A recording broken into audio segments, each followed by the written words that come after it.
Hi, Carrie. How are you doing? I figured I would send you a video. It's Friday. Yay.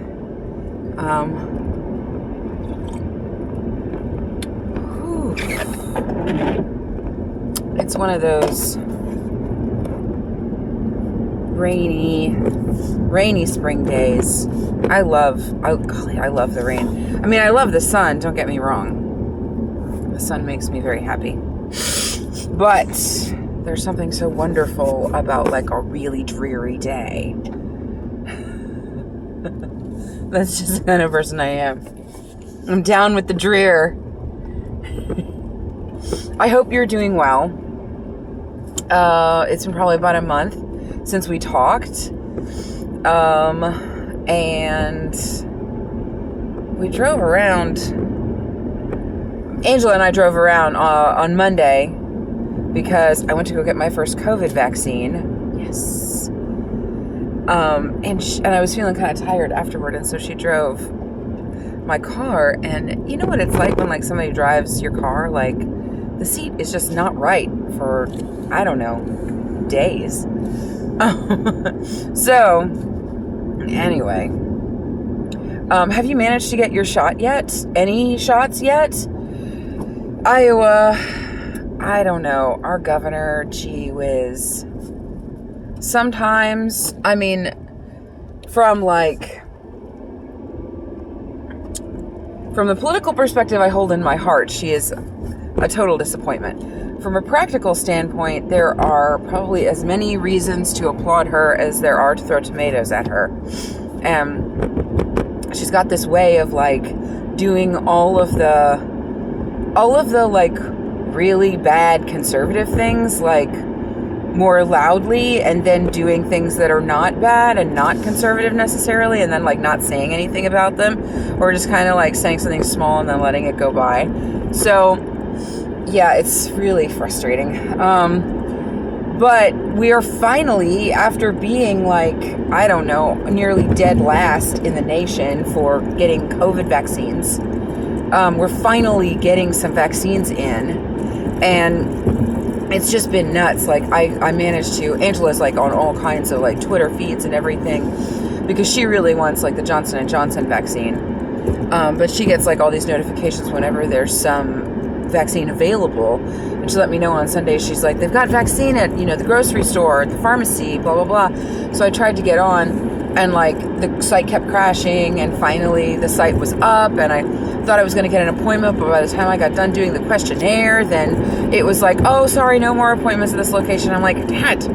So then I chose like a place that was maybe a little bit more far afield from us, and I managed to get in. So we had to drive like about an hour and a half away, but I managed to get first dose, and I have an appointment for the second dose in April. So yes, I was sort of like, I just sort of marvel sometimes at my coworkers. Like one woman, and I totally love her as a person, but some of her logic I don't quite get. Like I've seen her multiple times in the office, like not wearing, I mean, we're supposed to wear our masks, but like if some people sit at their desks and they just don't have them on, I don't get that. I look at that and I'm like, I'm so happy that I got the vaccine, because I really feel like nobody's taking care of anybody else out here. And it's really like, you're on your own, evidenced by the fact that people sit at their desks without their masks on, or with their masks down, or not constantly, but from time to time talk about, how you have a really hard time breathing, and, your friend, she just can't even have it on, and then your other friend, she got really bad acne because of her mask, and I'm like, wear your damn mask. And so I told her that I got the COVID shot, and I'm like, you can get it now if you want. I can show you, like, where we went and how to do it. And she's like, oh, I'll probably get it, but I'm just like waiting until like, people who need it more are going to get it. And I'm like, why did you suddenly start caring about what other people need? Like, other people have needed you to mask up for the last year. But I don't know. sometimes living out here, all the time living out here is a different kind of culture than maybe what I'm used to. But it's interesting. You get a really different picture of, like, you know, what's going on in the world that you don't necessarily get, that you definitely don't get in the town and in the city.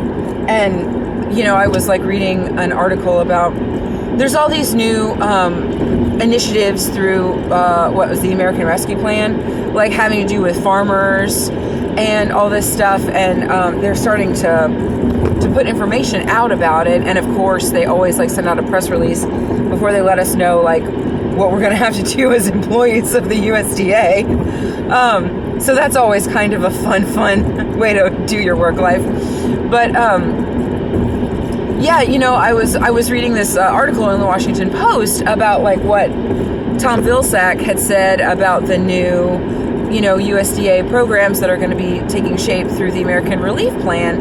And the headline was like, you know,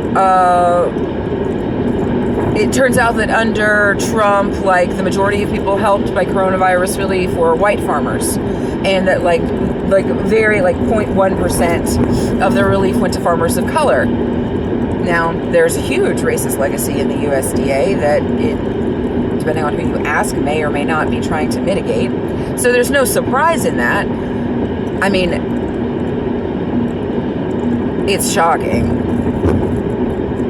and dismaying, but in many ways par for the course, both for the state of our food system, state of our agriculture system, circumstances of the Trump administration, you know, all of that. But that was like the lead. And then the article went on and talked all about like what Vilsack had said about like what the American Recovery Act was going to, you know, do for the USDA and for farmers. And I went to the comments because I had some thoughts and I wanted to see what other people thought. And nobody commented on the policy at all. They were all just still on the old saw about how Trump was a disaster. And I'm like, it's those moments when you just realize, like, living out here and working for this agency, people who don't live here don't have any clue about this really fundamental part of our nation's food supply or our culture.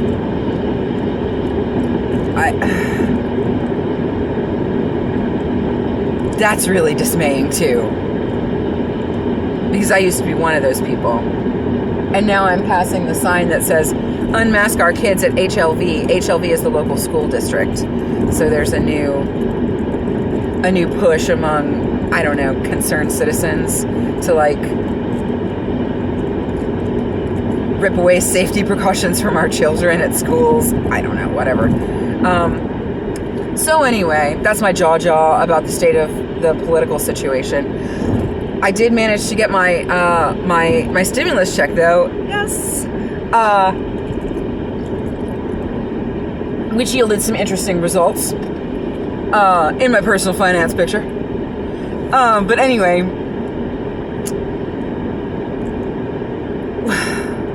what else has been going on with me? Well, Angela just kind of took a wild hair and bought a new horse. I've got some feelings about this. I've got some feelings about this. I don't know if this was the right horse to buy. The horse has a problem with its foot. The horse is much bigger than our horse, like an actual horse, not just a pony.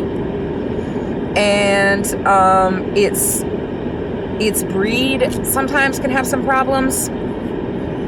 And oh yeah, then there's the fact that like the minute that he saw the horse that we have, they both fell in love with each other, and they are so buddy sour as to be almost disruptive and very difficult to control.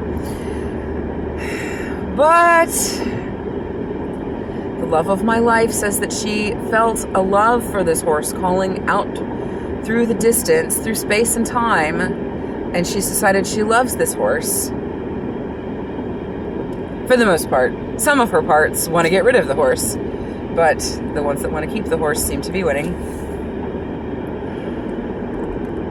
So we're just going to see what happens with that. It's been more than a little stress regarding horses these days. But the funny thing that it yielded before I realized the extent to which this decision could potentially go wrong, Angela's like, I'm going to get you a nice, broke horse that you can ride, because the horse that we have is old and sore and, is, anyway, all this stuff, difficult to ride. And so we were like leading up to this, and I'm like, well, I don't really know about riding, and I could learn to ride, but I don't really feel comfortable in the saddle. So that got us on the track of,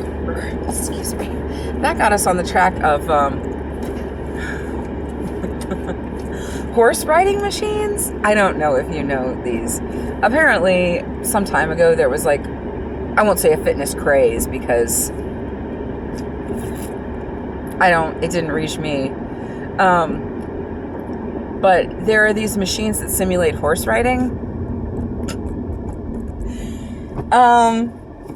They came to my attention via Angela almost as a joke, because she showed me this video of Ellen DeGeneres riding this horse riding machine called an iGallop. I don't know if you've seen this video. It's on YouTube. It's worth a watch. It's pretty funny. Ellen DeGeneres riding an iGallop.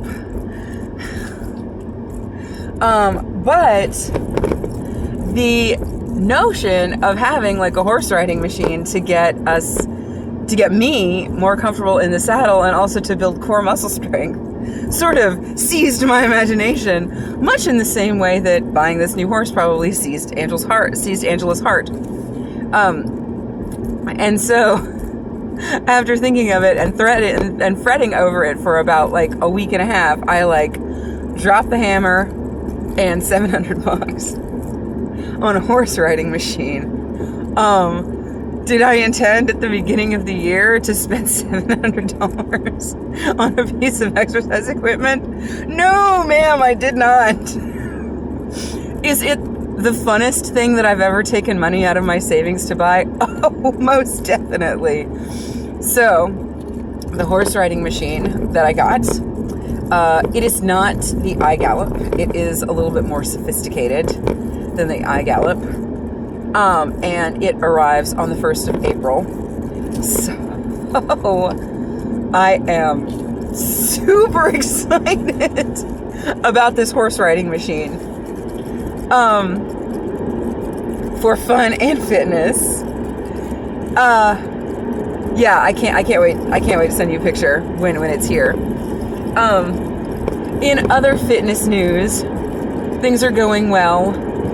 I did kind of like, I feel like I'm developing, like, I don't know. I mean, obviously I'm becoming so much more self-compassionate. No, but, I kind of, I lost some weight.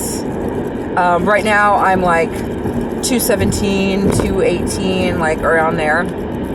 And it's not that, yeah, I feel like mid to upper 2 teens is kind of like where I'm sitting right now, which is nice. But, I kind of like, I dropped some pounds and then I started to,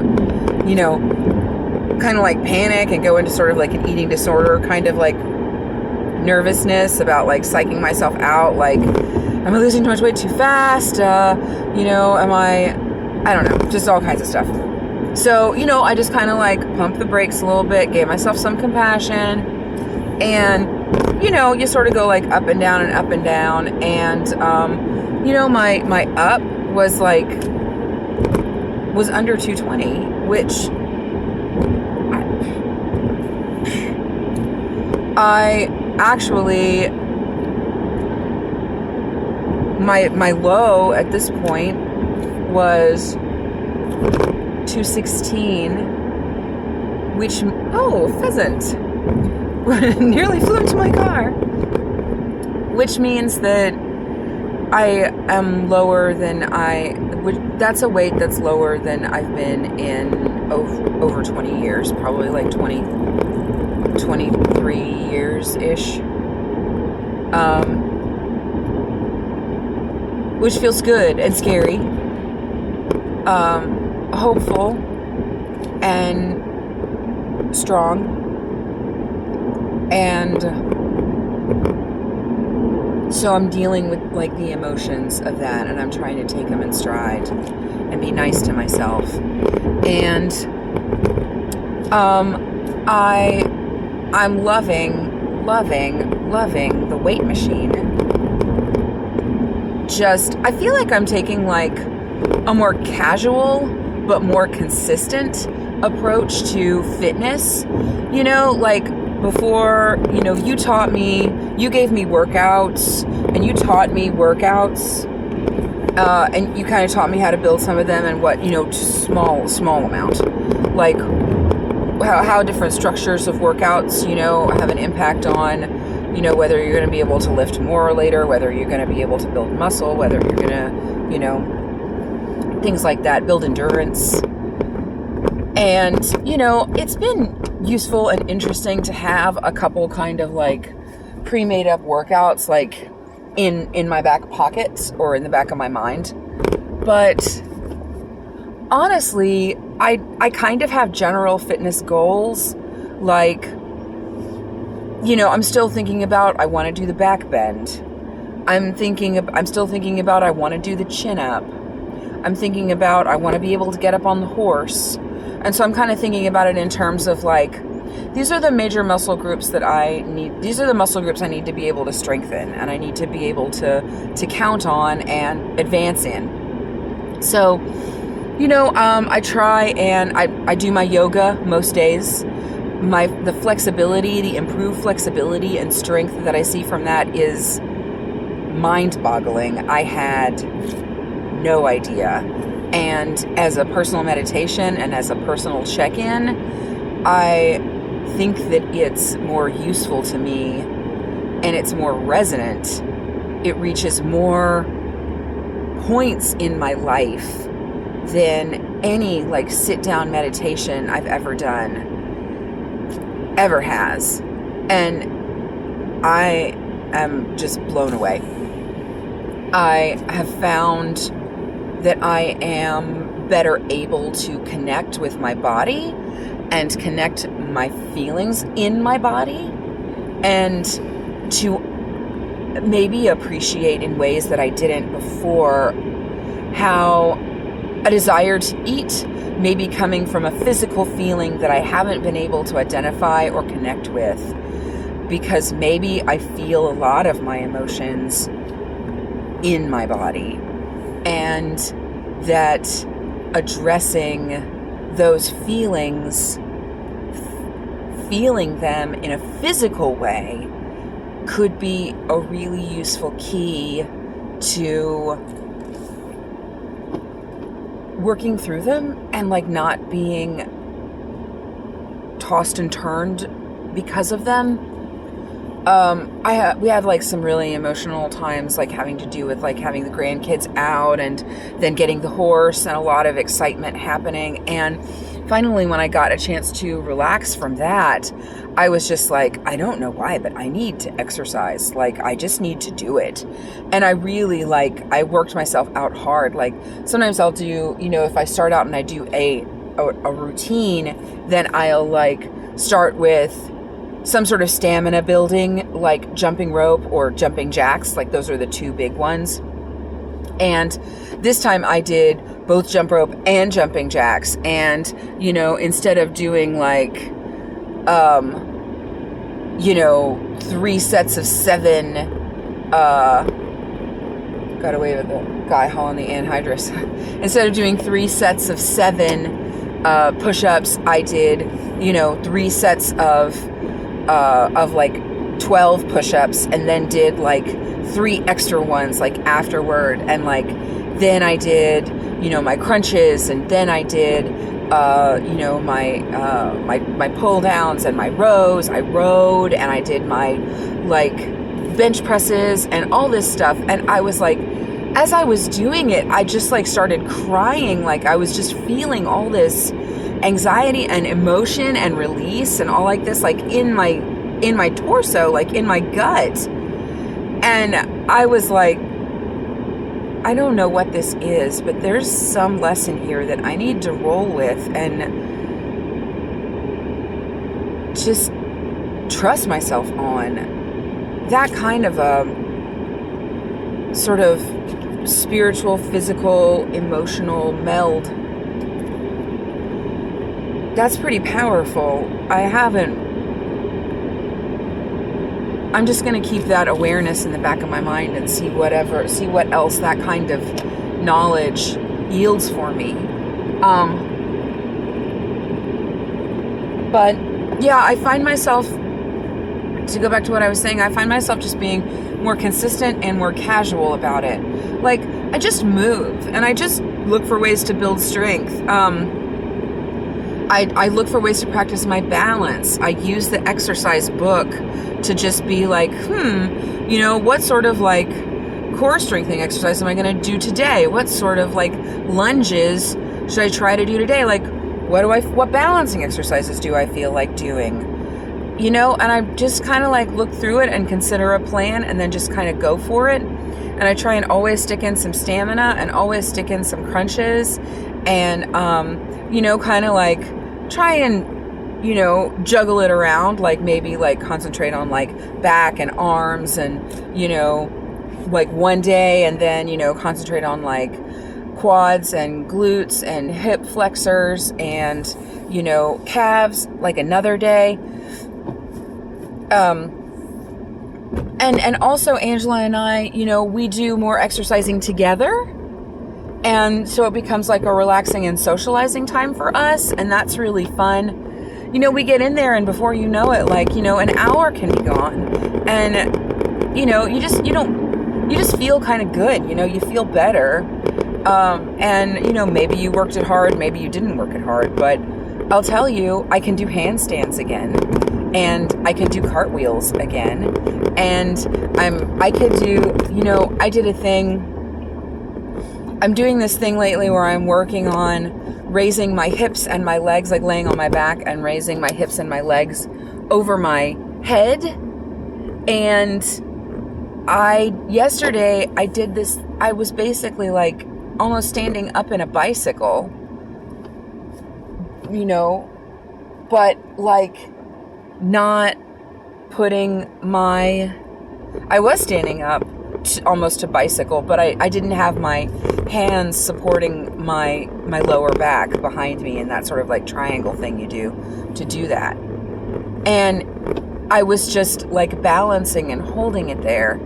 And those kind of strength building things are so fascinating to me. Anyway, it's like 23-minute video and I am late for work and a big old truck just pulled out in front of me. But, oh well, it's Friday. I guess I just want to say that I'm having trouble putting on clothes that fit each day because none of my clothes fit. And I hope that you're having a great day and send me some word about how you're doing. And I think you were moving last time I spoke with you. So tell me some information about that. I'll send you some pictures of the garden. The garden's not in yet, but I have like a whole bunch of seeds started and I'm super excited. And we're building cold frames so that we can put like the lettuces and, radishes and stuff in the ground before the first frost. I've got, before the last frost. I'm super excited because I've got like 35 pea plants that are going strong and I can't wait to put them in the ground. These pea plants are so beautiful and I cannot wait until they are blooming and fruiting and I can just sit on the ground in the sun and eat the peas right out of the pods. Yeah, it's really cool. Anyway, take care. Catch me up on how you're doing and I'll talk to you later. And and we're getting an elliptical machine from Angela's daughter. So a real one, not not a real one, but like an electrical one, not just the manual one that we've got at home. So much stuff. All right. You take care. I'll talk to you later. Bye-bye.